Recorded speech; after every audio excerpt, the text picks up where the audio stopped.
All right, great.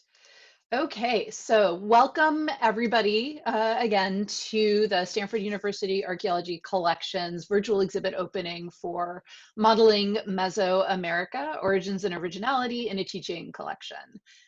This is an exhibit that initially would have been a physical exhibit opening last spring, but because the world changed, we did a big pivot and converted it into both a virtual class and a virtual exhibit. And so I'm really excited to be sharing that with you today. My name is Christina Hodge. I'm the academic curator and collections manager for the Stanford University Archaeology Collections, which are part of the Archaeology Center. And so I'm here today with a few students who we're going to be hearing from in a little bit. So I'll introduce them when we're going to be hearing from them. And then I'm also here with our moderator, Veronica Jacobs Edmondson, who's our collections assistant, who's also been an important part of the project as well. And she's going to be helping to moderate and deal with any questions and things like that, technical issues that might come up as we're doing our event today. So what I'm going to be doing is doing a little bit of introduction to the project, kind of some background about the collections, excuse me, about the collections and about the class. And then hear a little bit from the students and their experiences to kind of set us up for this virtual tour. So instead of me standing in front of our exhibit cases, pointing things out, as we would be doing if we were all at the Archaeology Center on campus today, we'll be sort of going through and I'll give you some behind the scenes information about the exhibit and its themes and development, some of even the design choices that happened when we moved from a physical exhibit into a virtual one. So hopefully that'll be some good, interesting information for everybody, and I really appreciate everybody kind of joining us for the event today. All right, so to kick this off then, what I'm going to do is share my screen and move into a little bit of that background with some photos and some context for you, so you get a bit of a bigger idea of what the exhibit has been about. So I'm going to share. Let me share the actual correct screen. I'm going to try that again. PowerPoint share. Okay, great. So all right, so again, Modeling Mesoamerica. This is the title, the theme, and the subject of our exhibit that we did last spring. Before we kick off into that, I wanted to do a welcome and land acknowledgement. Not everybody might be on Stanford lands, but I certainly am nearby, and some of you I know are on campus. And so we wanted to start out with a land acknowledgement. So I wanted to begin the event by recognizing that while we're gathering, at least physically or conceptually, and certainly the work took place on the campus at Stanford University, we're really also gathering on the ethno-historic tribal territories of the Puichon, and Ohlone, who were related to the ancestors of those lineages enrolled in the Muwekma Ohlone tribe today, and who were missionized into the missions of Dolores, Santa Clara, and San Jose in this whole Bay Area. And so we acknowledge that Stanford sits on the ancestral and unceded land of the Muwekma Ohlone tribe. This land was and continues to be of great importance to Ohlone people. So consistent with our values of community and diversity, we have a responsibility to honor and to make visible the university's relationships to Native peoples. And if you want to know more about the Muwekma Ohlone and their history in this area and current activities and sovereignty in this area, you can go to their website, which is listed here. Okay, so a little bit about the Stanford University Archaeology Collections for anybody who doesn't know.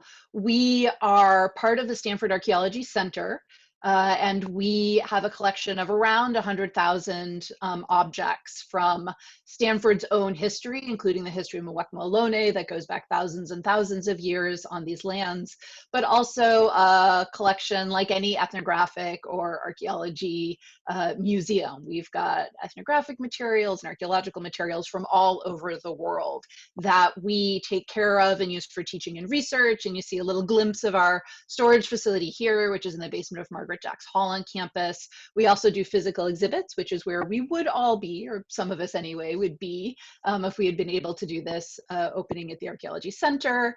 And then we also have a lot of work that goes on in the collections. And so a little shout out to our collections staff here in the slide as well. And so it's this collection staff and others who have been with us over the past several years that have really kind of created the way the Archaeology Center operates and supports student curators like the ones you're going to be hearing from and about today. But just a little bit of context, and also this is an explanation for why we do the exhibits we do, is that the Archaeology Center before about 2014 did not look like that. It was a little bit more like this. And so this is a shot of the collections when they were off campus at Redwood City in pretty inaccessible storage. It took a lot of effort to connect them with our campus communities. And so bringing these materials back to campus and integrating them with the campus community has been a really important part of our work over the past 5 or 6 years. And to do that, it's really a process of discovery and recovery and care of these collections. And so these exhibits that we do every year now at the Archaeology Center, the most recent on our Mesoamerican models, is a part of this bigger effort. And we really recruit students into that effort to help figure out what we have and figure out who might care about it and how we can best connect it with the research and teaching and outreach and descendant community interests that we support as a anthropological and really kind of interdisciplinary collection on campus. And so just to point out in this picture too, that you're going to be hearing more about this guy who happens to be in this photo from way back in the early 2000s. And so the inspiration then for the exhibit we're going to be talking about more today were discoveries that my staff that I just mentioned made as they were going through and doing an inventory project, trying to take better care of these materials we have. We made a discovery on the shelves of a somewhat beat up, covered in tape, poster tube. And it said traveling exhibit posters Merle on it, which is intriguing, but if you know museum records, that's not a lot to go on here. And so opening up the tube, we unrolled what were huge, just magnificent rubbings of Maya architecture. So we knew enough to know that's what they are. Each piece of paper you're looking at here is really 3 by 5 feet. You'll get a better sense of the scale in the exhibit itself, but there's really big materials. And so we wanted to know, who was Merle? Why do we have these materials? What Maya carvings are they representing? Where are they from? How did they get here? All of those kinds of questions. And we just did not have answers to them based on the information we had in our records. We did know that they weren't the only things we had from Central American, Maya, Aztec, that whole area of the world. We don't have a lot of big artifacts from that area, but we do have several replicas of artifacts from that area. And so that's what you're seeing here on the table in our World Anthropology Day event back in February, one of the last events, I think the last event we had on campus before we shut down. And then also here a little snapshot of all of these objects from our collections. And you'll see we do have one object with a number here, 14075 in the top left corner. That's a museum number. That means there's records about it. But everything else you're seeing, including those rubbings, T numbers equals temporary equals we do not have records, nothing. And so it was really a research project from scratch to figure out what are these objects, even, where are they from? How did we get them? And why do we have this population of teaching artifacts really in our collections? And so that's where we recruited students for my spring class. And so here's the smiling, shiny faces of several of them. I didn't get photos from everybody, but these are the folks that I did get photos from. And you're going to be hearing from Noah and Maria and Amy today as well. So I'm glad to kind of represent that. And then Morel, you see here on the top left of the curation faces. She was actually our digital production intern with the Center for Spatial and Textual Analysis, or digital humanities group on campus, and was hugely instrumental in converting a physical exhibit into the exhibit that you're going to be seeing today. And so with that, I'm going to actually stop the screen share for a little bit and invite the students that we do have with us to share a little bit of framing from their perspective about their experiences and the exhibit. So you have their voices in mind before we actually talk about the content, since they're the ones that were really pulling this content together that we then formulated and edited and designed over the summer into the exhibit you're going to be seeing. So enough of the screen share. And then I'm going to actually ask Noah to share his perspectives with us first, if you don't mind, Noah. Absolutely. Thank you all for coming. So my name is Noah, and I just finished my master's degree last year, right at the end of this project. And my specialty is in user experience. I've been a product designer and a guest experience designer for most of my academic career. And so I approach this project from that perspective. And in the past have worked on museum exhibit design, all from the perspective of creating a fun and sensational experience for people, and with much less focus on education and this detailed portrayal of history. And so the focus shift that the focus that I thought I was going to have in this project was very different from what I ended up doing. It was really interesting to learn about how much of an intention has to go into the initial research for these projects, for this type of exhibit, because we had to deal with learning about the original pieces, the replicas, both of those in colonial contexts and in their original context, and figure out what type of story we were trying to tell when we only had these models to work with. And so my first inclination, thinking Mesoamerican artifacts, we got to go for like an Indiana Jones type of exhibit theme here, was way off base from what we ended up going with. And it was a really interesting contrast of directions. I worked with three of other students on the artifacts of Mary Louise Baker, one of the museum artists from, I think it was the University of Pennsylvania. It's been a couple months. I mostly focused on the Alua vase and finding information about how that came to be part of the Stanford collection, how that replica came to be part of it. And the most interesting thing about our work to me was we had to make some assumptions about why these models exist, why these replicas, why Mary Louise Baker took the time to make them. And the conclusions that we came up with were that back in the day, they served the same purpose that photogrammetry and 3D modeling serve today.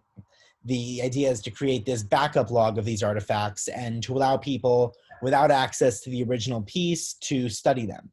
And so a lot of our study was about those original pieces and what they represent, but also we were studying museums. We were making a museum exhibit about older museums by making an exhibit with these replicas, because the main thing that these replicas could show us that the originals couldn't was how did people used to document things and what were the important priorities there.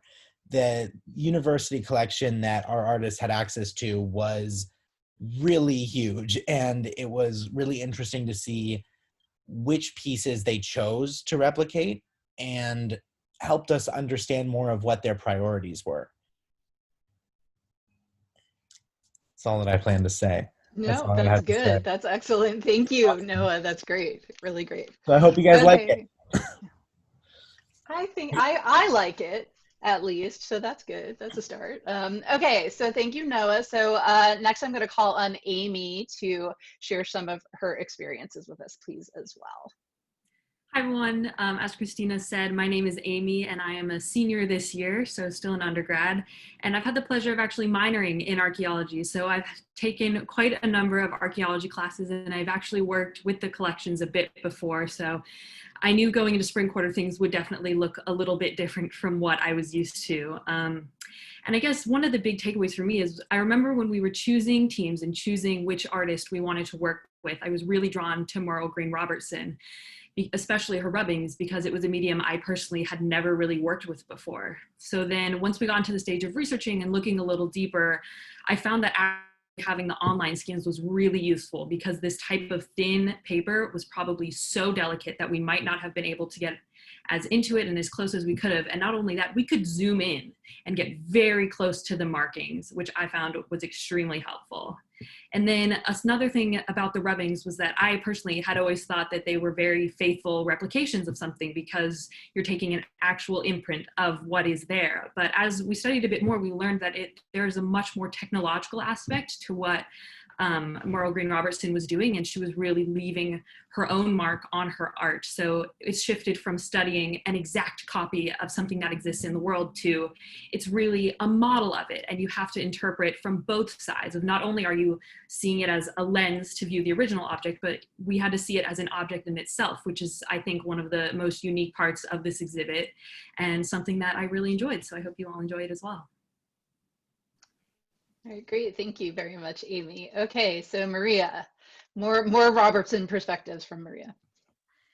Hi, I'm Maria. I am a first year PhD student in biology, and a huge part of my research so far has incorporated materials from the Stanford Archaeological Collections, which has been incredible to work with those collections. And so I was really excited to take part in this course, to learn a little bit more about the collections, and also to learn what it is to be a curator of these types of materials and to put on an exhibit. And was obviously, a little bit disappointed. There was a huge shift that happened, but in doing this virtual format, it has been really, really interesting. It's also very timely. I feel like a lot of museums are thinking about ways to make their exhibits have more virtual components, and especially now this might be the way moving forward. So thinking about ways to innovate with this particular format has been really cool. And I also think it's been interesting for this particular topic, because just accidentally the like overarching theme of this exhibit has been looking at models, looking at reproductions, and thinking about there are levels of abstraction, right? You see a object and a reproduction, and typically if you're a museum viewer, you see right through that reproduction, you see to the original. And here we've added another layer. You see through your computer screen to the model to the original. And the challenge really here was to not do that, to think about every step along the way, to think about the model as being its own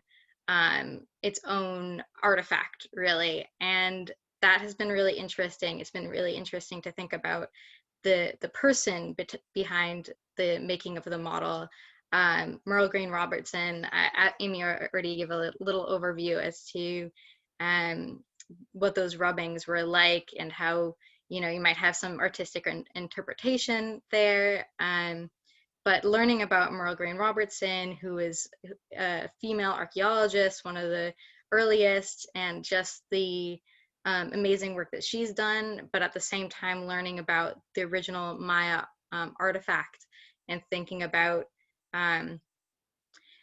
what the original meaning was, and how so the original object in this case is a stela, and these are monuments that are really meant to preserve moments in time or historical happenings, some really important record keeping. And for Merle to come back and take these rubbings and preserve that moment in time for another generation, and then for us to be taking a scan of that interpretation and immortalize it in this exhibit, I think is a really cool way to continue that theme.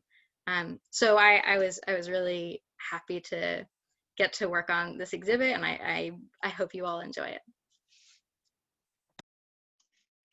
All right, great. Thank you, everybody, so much. Yeah, so for our attendees, you're getting quite a kind of deep and complex idea of how the students approach the objects that we're going to be looking at through the exhibit, all of the different layers and simultaneous considerations and the critical thinking and the complexities of all of that storytelling. So keep all of that in mind as I now turn to the exhibit itself. So we'll do a little bit of a walkthrough, a virtual walkthrough of what we've come up with. And I'll talk a little bit about some of that decision making and some of those themes as you can see them in the exhibit itself. So let me just share this screen. Okay, so Modeling Mesoamerica, the exhibit, which is now live and public online. The URL for it I'll be sharing at the end of the talk, and a QR code as well, so you can do a screenshot or something so you can get to it and hopefully spend a lot more time than we have this afternoon to take a look at it. But just to give you a little bit of an idea of what you're going to find there, because there's a really kind of rich and layered quality to the site that we're pretty proud of. So when you get to the site, basically you spend your time scrolling through it. So you can kind of scroll top to bottom, or you can jump around in these different chapters, or you can kind of think of them as, in a way, virtual exhibit rooms on different themes of the exhibit. And so the basic question of the exhibit, as you were hearing from our students, is basically my challenge to them, which was what happens, right? We're sitting in Stanford University Archaeology collections. We've found all of these rubbings and plaster casts, and we're trying to figure out what they are, what they're doing, what they mean in a critical and decolonial way, all of these things. And so the question before us was really what happens when we consider the models, right? We're looking at the models. So we think about them as kind of not more or less copies of the antiquities that they're representing or interpreting, but as objects in and of themselves, as the students were saying, lenses where you see kind of through these different stages back in time of their use and creation, all the way back to the originals, but with the models in and of themselves as artifacts with specific histories that we're really interested in to kind of understand these questions of origins, as the exhibit title says. And so the punchline, right, we're putting it right up front and center, is that, what happens when we think about things this way? And the answer is that we discover that their meanings really depends as much on why these models were made and collected as on whatever's going on with the ancient originals that they're interpreting. And so we really need to look at all of those facets and think about them simultaneously, kind of unpack them and then put them back together again to really understand what's going on. And so the exhibit follows this process basically as a parallel to the investigative process that the students had themselves. So it's what we call inquiry driven, in that we're asking these questions, and the exhibit is taking you, the viewer, the participant, along in a really interactive way with the students as they thought about this, and through their research over the course of the 10 weeks of the spring quarter, really kind of went step by step back from these models that we have today, all the way back through the creation of those ancient originals that they're interpreting. So that we've got a little bit of a preview, as if you were walking to an exhibit and kind of saw all these models, or walking into our space and saw all these models in front of you. This is the universe we're interested in, these plaster models, these rubbings on paper. Who are they? What are they? And why do we have them? And so this first section, the introduction, talks about that, and then talks about these two key ideas as well, which are modeling, right? What is this idea of modeling anyway? And then Mesoamerica, which is what we're kind of throwing out there as the term for these objects. But one of the things the students are investigating through their curation is, what is this idea of Mesoamerica anyway? And so for those of you who might be less familiar with it, Mesoamerica is a term that's really thrown around by archaeologists all the time, archaeologists of the Americas, and it's kind of a catch-all term that has been invented to describe what's a really diverse area in Central and a little bit North America. So basically this region from central Mexico all the way down through northern Costa Rica that you see here is kind of loosely Mesoamerica. But within this area today, as we're using some of these very exciting interactives of the exhibit, which may or may not work for me right now. There we go. Pulling that over, right? So this map shows, here's the imposed boundaries of the different nation states today, but here are the language and cultural groupings within this area. So to say Mesoamerica is obscuring a lot of the diversity that's there. And even in our population of 11 models, right, we were seeing even this kind of diversity of peoples and time periods and histories. But given all this diversity, there's still really strong and deep interconnections of belief systems and trade networks going back thousands of years. So really complicated area to think about, kind of folded into that term of Mesoamerica. And so the final thing to think about then in the title is that besides origins and originality, kind of what are we really looking at with these models, is the fact that, as the students talked about, right, we did decide to call them models, not reproductions, not replicas, because with the idea of modeling is the idea that you are interpreting and kind of proposing your idea of how the world works, how something works, what something looks like. And so that layer of creativity, where it's not just documentation, but there's a lot of interpretation involved. We really wanted to keep that front and center in the objects that we're looking at. So that's part of the origins of the terms we're using and the title that we're using as well. So if you keep scrolling through, you start where the students did, where we did, which is meeting the models, right? Like, what are these models? Who are they? And so we've got a little bit of an introductory invitational image here to get you excited about learning more about each of these objects. And if you keep scrolling through, what you'll find in this section is a lot of rich content really focused on describing and understanding what you're seeing in this different grouping of models. And so here we also are able to feature some interpretive information. We've got inventory photographs. We've got other things going on the side, but the real focus here is on the object itself, which for you as for the students, we're interpreting through these 3D models that we were able to create with the Stanford libraries. And these I knew we wanted before COVID happened, and so we were really lucky to have all of these kind of ready to go. And so instead of the objects being the primary focus for the student research, it was these models in 3D that they were able to use. And so the viewer has that same experience through the website. So for this object, for example, which is that one object that we had a record for in the museum records, it is a model of the carved stone of Tizoc. And so this is just a massive stone monument to the Aztec ruler named Tizoc that was carved in the 15th century in what's now Mexico City, what was then known as the capital city of the Aztec Empire, Tenochtitlan. And so we also knew from this and discovered that the model maker named Francisco Cornejo created this model before 1921, which is when Stanford actually purchased it from him. And so in that purchasing, we see Stanford's early interest in Mesoamerica. That's part of wider trends of interest in this world and the histories of Maya, Aztec, and other peoples. And really understanding them is part of broader kind of America's history. And the model the students have discussed here, besides details of the object itself, which you can go through and see, we've created mock-up images so you can get a sense of the difference between our models and the original in terms of scale. So trying to present some of that material qualities of the objects through the exhibit. So here you've got, you know, a person, basically person sized, and then on this little faux table, we've got images of our models at scale. The one on the far left is a model of our model that was created. So we're getting extra layers in there for the stone of Tizoc. The one next to it is the kind of tabletop model of the stone of Tizoc that we have in our collections. And then on the right is imagined as if we could put that original together with the models that we have. And so you can see the scale of the original versus the scale of the model, which for all the detail of a 3D model you miss.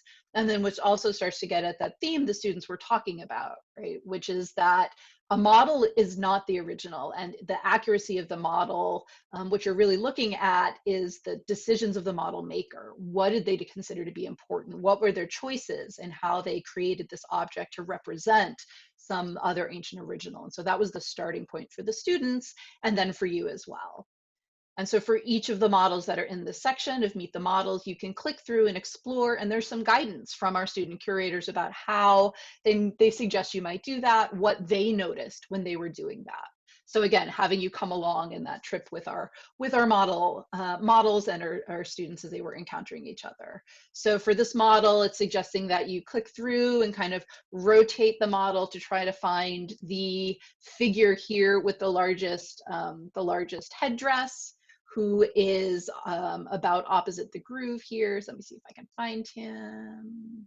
There he is, right here, this guy.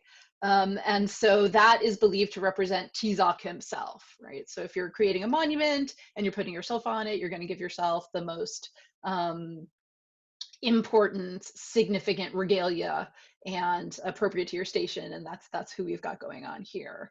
And so they go on to, you know, talk about rotating it to look at the groove, looking at this diadem on top that represents the sun and the directions.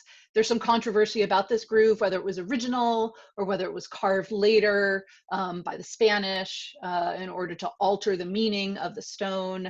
You know, all of those kinds of things start to come up when you're looking at these objects. But then there are other things too, and it's very obvious that these are models. So this one, it's made of ceramic, it's hollow, so you can flip it over, and even with the 3D model, kind of zoom inside. Not a thing you can do with the originals, but with the 3D, we can kind of play around with that as well. And so I would encourage those of you who are able to kind of go through and play with these models to do that, because this is meant to be interactive in a way that a physical exhibit really can't be. And so that's part of why we always wanted 3D to be part of this, and that idea of layering another kind of model onto this interpretive theme of model making and interpretation and interaction is part of what's going on here too. So besides the stone of Tizok, we have molds of our model of the stone of Tizok. So as I said, lots of other layers going on there that the students investigated, and we've got an interactive of here as well, where you can kind of zoom in and see all of these models laid out as if it was rolled out for you.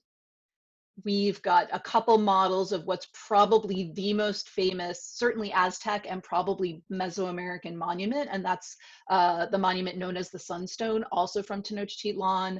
This one commissioned and finished really on the eve of the Spanish settler colonial violent arrival in Mexico City in the Aztec Empire. So part of that real shift in power structures in Mesoamerica, but the model we have, it has a lot of interesting things going on with it as well. The model that we have is so fragile. This example, it couldn't come out of its original storage box, but because of the magic of digital, we're able to include it in this exhibit where we wouldn't have in the physical exhibit. And then you can see here the striking amount of detail that it has, right? The ways that it's been shaded and kind of antiqued by the model maker. Again, we believe to be Francisco Cornejo, who was in San Francisco promoting Mesoamerican arts at this time period. And so the students go through and kind of talk about all of that decision making. And for this one, especially the idea that in these models, the two of them that we have, that big one that I just showed, and then this decorative wall plaque of the same object, where in the model, you've got very high level of detail on the central face, whereas in the original that is on display in the museum in Mexico City, the face itself has been quite blurred out. And so there's been reconstruction in some of these models. So that idea of originality, accuracy, creativity starting to creep into your investigations already, just looking at the models themselves and learning more about them. This is the model of the carved stone vase that Noah was talking about from the Ulua Valley. So this is a picture of what we have in our collections and the 3D model of it that you can interact with. And so this is not a Maya or Aztec artifact exactly, it's another group, so that complexity of cultures in Mesoamerica as well. This is a model of a carved stone face from Teotihuacan, yet another cultural group in that area, yet another really influential time period. And so this object and the vase are not by Cornejo, they're by Mary Louise Baker, whom Noah was mentioning, who was working at the Penn Museum creating these models. And we'll talk about those artists a little bit more in a bit. So we've got the carved stone face, and then we start moving into our stela. So this is a stela that we have a model of from the Maya site of Piedras Negras. The model we have is a really detailed model, so lots of detail in there in the carvings, even around the edges. However, it's a lot smaller than the original, unlike the face and the vase, which are 100% the same size. So again, that idea of choice on the part of the model maker. So you can see here in the illustration what we've got in the model tabletop, and then the original monumental stela as well. And then finally, we move into those rubbings that inspired the whole exhibit from Merle Green Robertson. And so for these rubbings, they're not 3D, so we don't have 3D interactives for you to explore, but that idea Amy was talking about with digital, letting you really zoom in and kind of move into fragile objects in a way you wouldn't be able to necessarily physically. For these objects, we have interactives that the students have arranged and provided information where you can click on an element of the stela that's in the rubbing, the symbolism, the iconography, and it'll zoom into it for you. And you can then click on that and it'll pop up some detailed information. In this case, that ruler 3 here on stela 2 from Dos Pilas is really, I've zoomed out of him. So he is having himself represented with a mask of the storm god Tlaloc. And so he is invoking all of the power and majesty of that god in his own regalia. And so this goes through and talks about some other elements of the regalia that you can then zoom in and explore. And you can explore on your own just by kind of zooming into this image as if it's a map as well. So really rich information there. And then finally, this image of the, which we have in 3 pieces, but we were able to kind of digitally put together, of the carved stone stela 15 from Nimli Punet, where there is a pendant that the ruler here is wearing that really, really closely matches a pendant that's actually from the site that the students discovered. And so we're able to kind of juxtapose it with objects that we would never be able to get on loan from wherever they are into our archaeology space for this exhibit necessarily, but in the digital world, we're able to put these things in conversation with each other, and the students were really kind of embracing that as an interpretive technique that's really powerful, kind of helping you kind of navigate some of these complex ideas. And so for these rubbings, they're one-to-one, right? They were made on those actual original monuments. And so scale and accuracy and interpretation is all part of this as well. So those are the models. Those are the folks that we're dealing with: the Stone of Tizoc and the Sunstone and these rubbings and the miniature stela and face and vase made by Mary Louise Baker for the UPenn Museum. So that's where the students started, but that's not where they ended. And so for the digital exhibit, it's really kind of a digital publication unpacking that research process. And the next component of it goes into this question of makers and their motives that the students were talking about in the beginning. So why did these people decide to make these things in this way at the time that they did, and kind of how did these things start to make their way to Stanford University? So for makers and motives, we've got an introductory image here, and then for all of these introductory images marking the different sections of the exhibit, you should also kind of click over instead of scrolling down, kind of go to the right. If you click on the arrows and see the full image, and then learn a little bit about that as well. And so this happens to be the title page of a geography atlas from 1921, the same year Stanford bought that Aztec sunstone. And that's not coincidental, right? That's right after the Mexican Revolution, which just transformed culture, geopolitical relations in that area of the world. And so the interest in creating and imagining what the new formulation of kind of Mexico would be and its relationship to the rest of the Americas, reaching into deep history in that area of the world to come up with the kind of iconography that was Mexican, that could kind of introduce it to America, the United States of America, and the rest of the world. That's part of what our models are doing, and this atlas is doing that as well. So you can check that out. There's a lot going on here, and you'll start to recognize some elements that are even in our models when you start looking closely at this image. But besides that, what the students then did is kind of walk back from our models and look at the individual artists. So you can learn more here about Francisco Cornejo, who created certainly the Stone of Tizoc, and we very strongly believe those Aztec sunstone models as well. Here he is holding court with some students in traditional dress. So he was really interested in promoting that idea of a deep Mexican identity and really creating a new aesthetic awareness of Maya, Aztec, Olmec, Teotihuacano, other ancient and deep traditions, many of which still have contemporary populations in that area of the world, and really looking at those to create something new in that, you know, early 20th century, kind of related to arts and crafts movement, but inspired by this new aesthetics that people were kind of recognizing in a different way. And so one of the outcomes of that is, if you've ever been to Los Angeles, the facade of the Mayan Theater in LA is one he designed. And so that idea of how our models relate to larger historical trends, larger cultural trends, sitting on a shelf in our basement, sure, but these really big stories open up when you start doing the kinds of research that the students are able to do for all of these objects. And so Cornejo spent a lot of time in Mexico, but actually lived in San Francisco and was really influential when he was here.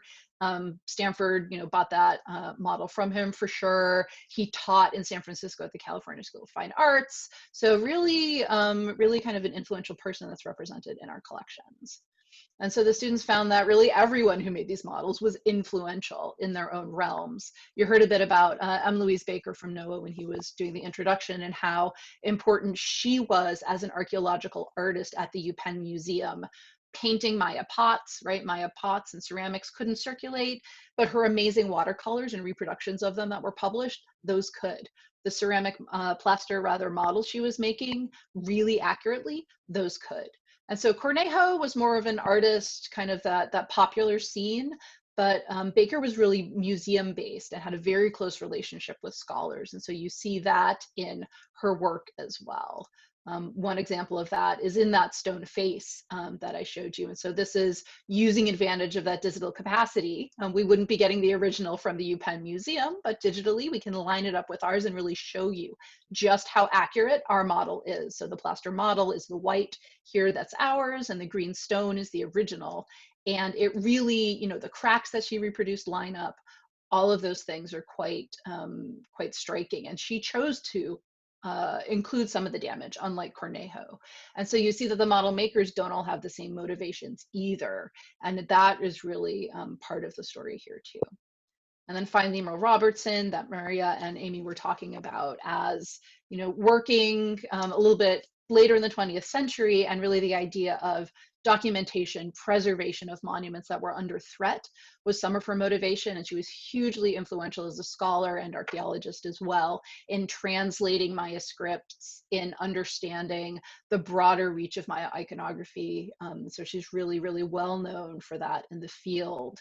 And then we're also able, through some research, to find pictures of, you know, more pictures of how these models were actually being made and just how much labor went into the making of her models. And this got the students thinking and got us thinking about labor in models overall. And so this became a theme too. Who was making these pieces? Who was being named or not named? How could we sort of bring out the stories of model making and not take them for granted? Is a really important theme too. And so you see that in this image, and then you see it too, some of the support from community, literal support in this case, as they're holding up this big image, but supportive community members that, you know, house and clothe clothed and worked with and provided information to and were friends with, and all sorts of different relationships between the scholars and the home communities that allowed models like ours to be made. And so learning a bit more about that to give that context to what we found in that beat up old poster tube was really, really exciting result of the project. And then the final section I want to talk about just for a minute or two is the ancient originals. And so some exhibits, as Noah was saying, might like focus and start with what are these objects, but we're walking back towards time, and then the students kind of walking backwards. We're interested in the ancient originals as inspiration for the model makers, and then looking at them, really started to think about the fact that, you know, the ancient objects we have, all of those are models in their own way as well. They are, you know, modeling ideas of time or history, historic events. They're modeling people. They're modeling gods or otherworldly beings. All sorts of things are being represented in those original objects. And so that through line of creativity, labor, choice, authenticity really came through even when looking at the originals.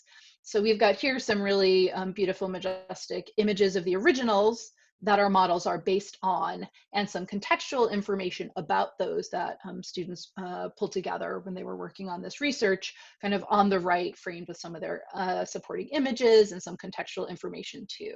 So, you know, this is what the Stone of Tizoc looks like now. Some representations that might be of the Stone of Tizoc from the Florentine Codex in the mid 16th century, potential uses for what was going on with this object. It wasn't made to sit in a museum, right? It was made to function and be part of interactions at the time period. And so thinking about that, thinking about its, you know, presence in the museum and in its original contexts was really important for understanding what our models are.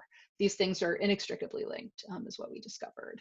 So we've got that for the Stone of Tizoc and the Sunstone, the first illustration of it, which was already fixing that central medallion, which Cornejo continued to do in the 20th century. Montezuma, the, you know, famous Aztec leader who dealt with the Spanish incursion and was the one who commissioned the Sunstone, a little image of him, some more great photos. The stone face from the Penn Museum, an early photo of that, and some comparative examples, so you can kind of get a sense of it as one of a population of stone faces, similar stone faces from the ancient city of Teotihuacan. This is the original stone vase, which is the one object that color-wise looks quite like white plaster, the object that we have. That's from Honduras, an early photo of that. And then we even found some photos of excavations at the site where this was found at the same project. And so we've got, again, that idea of labor that might be invisible behind objects, really thinking about that as part of their creation as well. Stela 12 from Piedras Negras. Stela 2 from Dos Pilas, which I'll point out, the standing stela here, not the original Stela 2. Stela 2 has fallen over and is lying down underneath this thatched hut. So when you go at the site, you're already seeing a model to try to get you to physically kind of understand the scale and interaction with these kinds of objects. So that's another interesting point there. So more information about the iconography, kind of a nice line drawing to let you know what's going on with this guy, what he actually looked like when Merle Robertson was making those rubbings that we have, all of that kind of stuff. And then finally, Stela 15, a huge, huge monument from Nimli Punit that is on display in their museum now inside, but has really complicated glyphs, an offering scene that the students did a lot of research on to really figure out what's going on there and kind of how that relates to the importance of time and ancestors and connections between the present and past in the Maya worlds as well. And so finally, there's the reflection section, which I'm not going to go into too much detail because you've heard from some of the students already. But the main punchline is, as you've heard from them already too, right? Like every model we have is an object in its own right. It has its own history, which includes, you know, being in that collections facility and then coming to our space on campus. That's part of the physical, cultural, social experiences all of the models have. But to understand them, we need to look at the originals and think about all of those steps in between as well. And then really, think about this experimental, innovative work in digital, in virtual, that's increasingly part of our world, especially in the past few months, that this is part of model making too. And 3D models function in and of themselves. They're all interpretations. None of them are exact reproductions of the originals. They all have different capacities. And so what does that mean, for us as model makers, part of this long tradition that we're seeing and that the students are talking about? And so there's some personal reflections kind of from each of the teams here, paired with some additional images that I don't think the students have seen necessarily all of these, but they're pretty fun too. And talking about the ways that authenticity, preconceived notions about that were challenged by the exhibit. The role of model makers, their interpretation, how that's so important, that was challenged by this exhibit.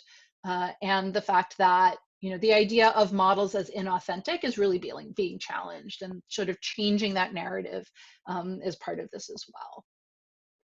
So finally, I would say go through and look at curatorial statements that are in the end matter from all of our students that submitted them.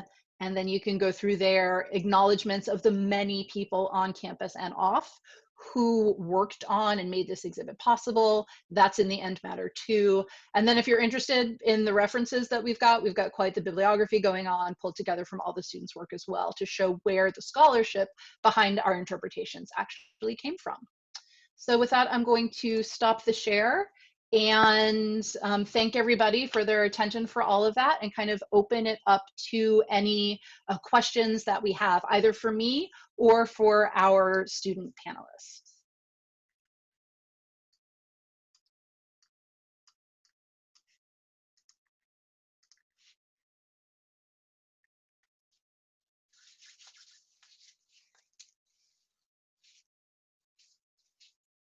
Any questions? No questions? Well, I can also ask if our panelists have any additional comments or questions for each other, or since this is the first time they are seeing the virtual exhibit, which did not exist last spring because it's basically a summer project, if there's any comments or questions that they have about that as well. Looks like we have one question from Gabriel. Okay. I will unmute you. Gabriel, are you there? Yes. Can you hear me? Yes. Hi. Yeah, my name is Gabriel. I'm a first-year PhD student in material science here at Stanford. Thank you so much for an absolutely fascinating talk, and I cannot wait to explore this more in my own time. I am really intrigued at how you looked at, as I believe it was Maria who said, models as their own artifacts, because in coming from my field of material science, a lot of computational models are developed for materials, and there's always a lot that must go into comparing the models to, of course, the real materials that we're working with. And so, especially when you are comparing different models right next to each other, I found that absolutely intriguing. And so, a question I had, though, beyond just expressing my enthusiasm for the project, is at what point I was especially interested, I should say, by how you emphasize the subjectivity of models and how they're often quite different from what they reproduce, and they're not reproductions. My question from that would be, at what point do you think a model becomes so distant from what it's attempting to reflect, to reproduce, that it ceases to become a model at all? In material science, there are certain quantitative metrics that you can generate, which at least purport to be objective in comparing models with experimental data. But with archaeological artifacts like what you're working with, I imagine it might be even trickier when often a lot of the observations that you're making are more qualitative. So I wonder if that question came up ever in your investigations, and if you have any thoughts on that. Thanks very much. Yeah, thank you.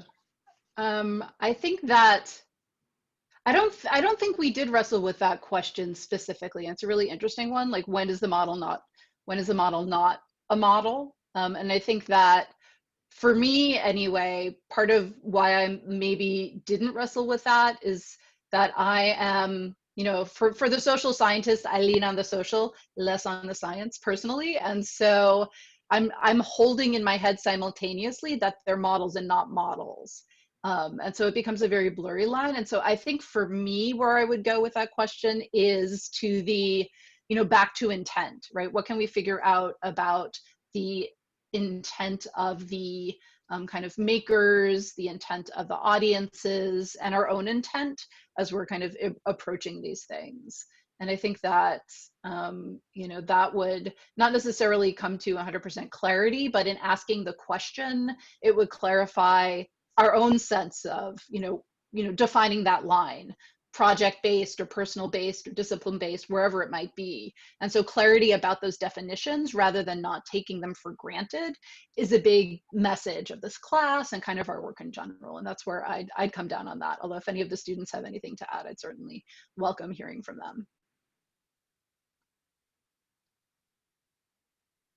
All good? All right, all good. I see we do have a question in the chat.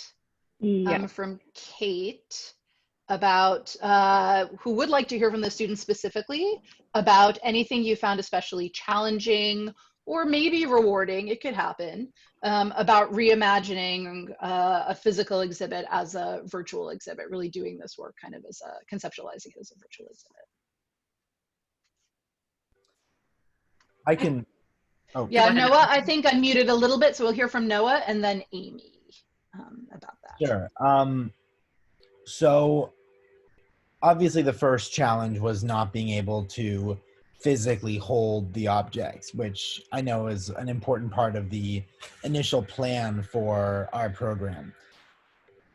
On the one hand, that was challenging because all of our descriptions were through photos. Everything we knew about the objects was through looking at pictures of them. But on the other hand, we had these great 3D models that allowed us to not just see things from every angle, but also when it was time to label things, to point out little details for our audience, we didn't really need to take the time to take photos from with the right lighting and get a camera to zoom in on the really small details. It was kind of nice to be able to do that with the 3D model on the computer. It made that part a little bit easier, actually. So it had some pros and cons.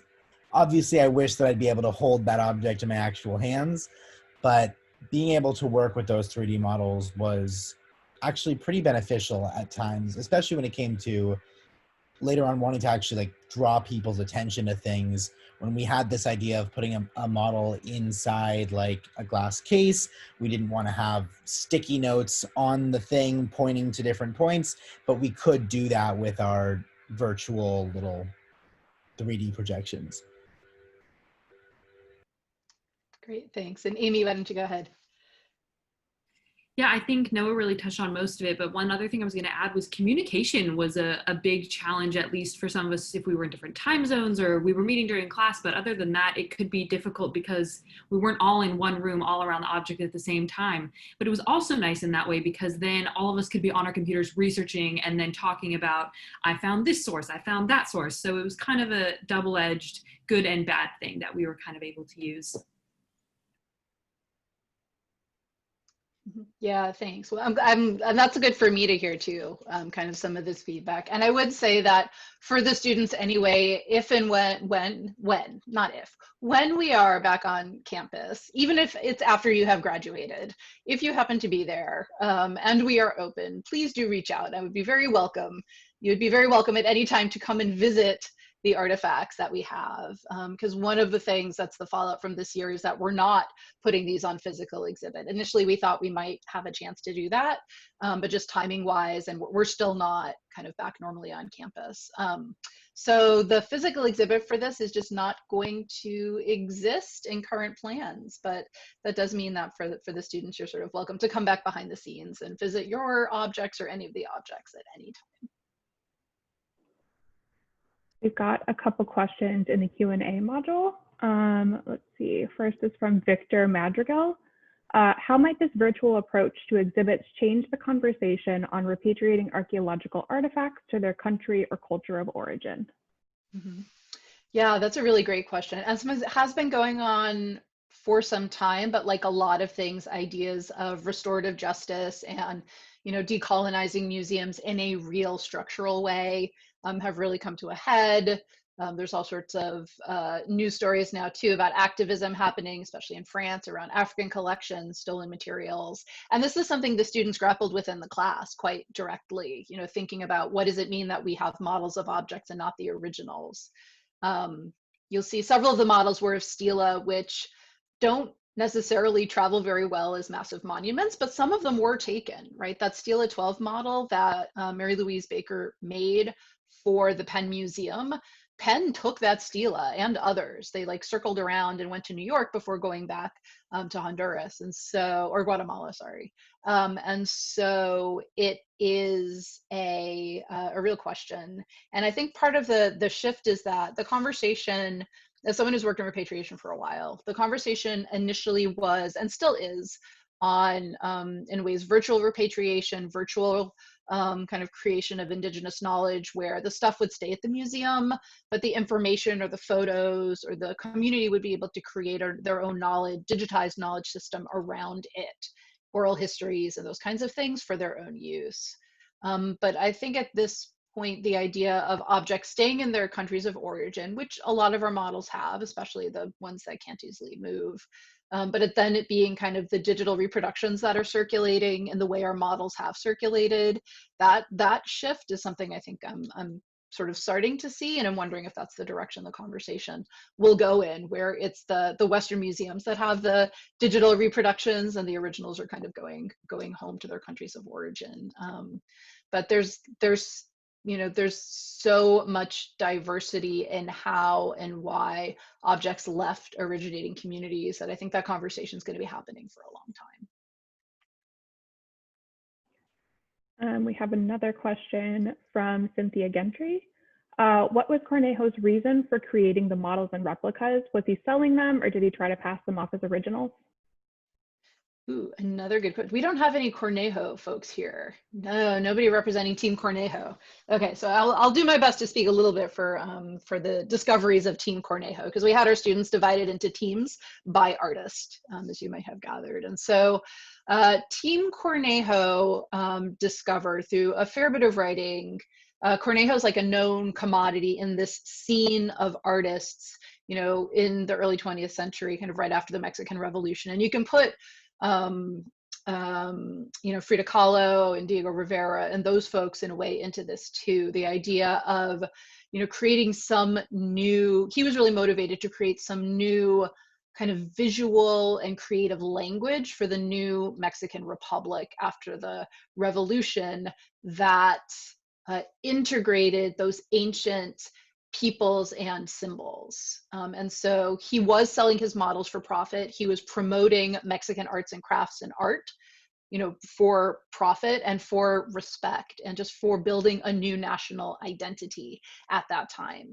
But of course that, that creative impulse also led to a lot of pastiche and appropriation, both on the Mayan theater he did, that, Atlas page I showed, his own work, creative work that he did, the work of other artists, as far as we know.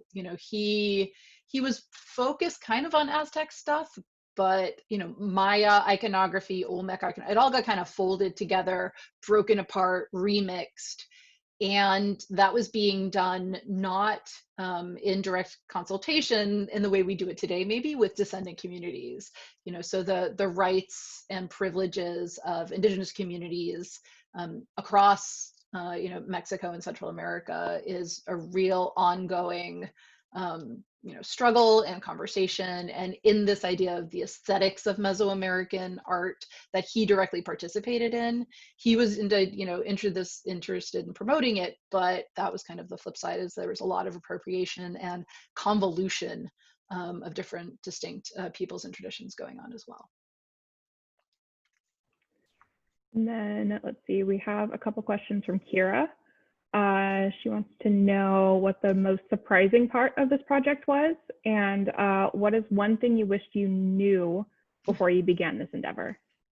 Okay, I'm going to answer that second question first, and then punt the first question to our students, to our student panelists. The one thing I wish I knew was just how much more work the digital exhibit was going to be than the physical exhibit, because physical exhibits are a lot of work, but there are certain constraints on a physical exhibit that we did not have on the virtual exhibit. Like the virtual exhibit, as big as it is, it could be as big as we want. I could just keep adding to it. It would be great. And so the amount of the students' work and insights and arguments that are in there is much more than you would get in a physical exhibit, which meant that pulling that all together for them and for me, for my staff, for other folks, building the site, getting the image permissions, getting all those citations together, making it work, learning how to put that site together to begin with, which we did in collaboration with SESTA, those interactives, getting that, the 3D scanning from the libraries, everybody had to put in a lot more work than it would have been otherwise. So that's one of the things I wish I knew. But for the insights and things, I'll turn that over to the students. I can speak a little bit to that. So I think one of the most surprising parts to me, I think I came into this thinking about like many museum goers might, thinking about these ancient originals, and I was really excited to get to research about this original, like the Maya culture, the interpretation of the original stela. And what I was surprised about was how interesting it was to research the model maker as well. Robertson had her own really interesting story thinking about this like historical context of kind of racing against the clock to make these beautiful rubbings of some of the stela that were maybe kind of degrading because they're in this jungle environment where it's really hard for something to preserve for long periods of time. Thinking about that landscape in which she was doing her work was as interesting to me as thinking about the ancient originals. And so I was surprised at how cool and complicated and multifaceted that story ended up being. So yeah, really, really cool. Great, thanks. Any surprises for our other students? I think we've heard a little bit about some of the things that you guys found surprising already, but any additions to that? I would maybe add, I was a little bit surprised about how much our research really focused on provenience of the objects and kind of how much we had to build ground up. This was kind of the first experience I had with that. And it was very cool, but I wasn't expecting to do that so much as focus on kind of decoding the meaning of the objects themselves, not their background. But I think it's just as important. Yeah. I mean, and I think that's part of why I started the talk today with like, let me tell you about SUAC. We're doing amazing, but there's some work to do. And so, bringing you into that is showing the kinds of work that happens at every museum, and talking about repatriation or restitution or, restorative justice in museums. That focus on provenance is increasingly, part of that conversation too. Museums have to do that work. And so we know that, and we just need to. And so, for me, I really love bringing all of you guys in to help with that, because I also think that that's those stories of provenance, both being really ethical and important to our work, are just fascinating, right? Like, what is really going on with museums when you stop taking this stuff for granted, and really start digging into those records. And to add on to that, I was surprised by how difficult that was. When I was looking into the vase, the Alua vase, we had pretty good information about how the replica had gotten into the model rather had gotten into the Stanford collection. But looking at the original vase, because it's one of many, finding how that got to where it is in the University of Pennsylvania, we found the name of a collector who had given it to them many decades ago and could not find more information than that. We have no idea when he got a hold of it or how, even once we managed to track him down, which was difficult because he had a pretty generic last name, he had not put out any information about where he got that thing from. And so there are many Lua vases out there, but that particular one, like where specifically he found it, we're not going to know. And I was surprised by that. I had always assumed more detailed records were definitely kept, because I just thought, why wouldn't they? But turns out they don't. Yeah, no, welcome to museums. I mean, especially early stuff, right? And there's been just huge shifts in how museums think about that idea of collecting. I mean, that used to be the raison d'etre of a museum, was to acquire, right? And they didn't really care where it was coming from. That is not the case anymore. But these legacy collections that we have, right? All of these T numbers, the temp numbers we have are from the models, but that happens with the originals too. And so there's a lot of fuzziness going on with imperialism and colonialism and early capitalism and the exploitation of globalization and ... And so, yeah, so there is a lot of blanks in that provenance research. But I think that, as the experience for you guys was even such a short project, digging does have rewards, right? You are able to figure stuff out. You are able to connect some of those dots. And, all of that work is important and helps us to really contextualize these objects in new ways. And now we have a lot of information about our models that we can then, put out into the world, and those folks who have the originals, if they're interested in it, can start thinking about how those originals have these different lives and afterlives as models in different collections around the world as well.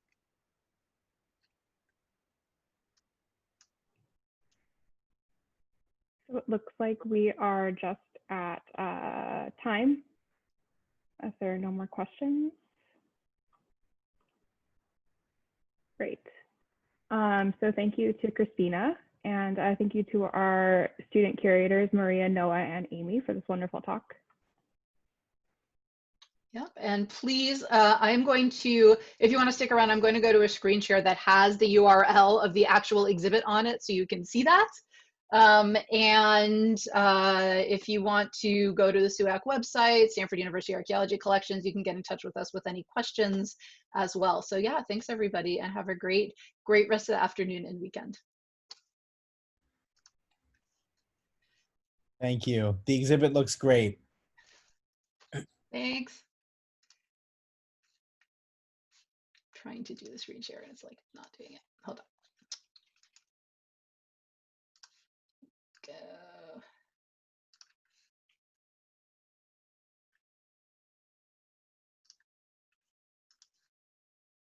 Okay, there we go.